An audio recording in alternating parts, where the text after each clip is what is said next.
I think that compulsive overeating and being overweight is the hardest battle to fight. And I think that I created a program to help people to battle that. We get into the ring with people and we fight this problem with them.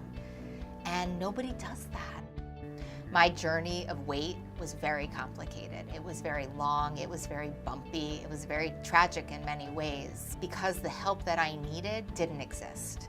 When I was 13 years old, there was a part of me that knew that I could start programs for people that could really help. There was short solutions, there was quick solutions, but there was nothing that could permanently help people do this in like a sustainable and long-term way.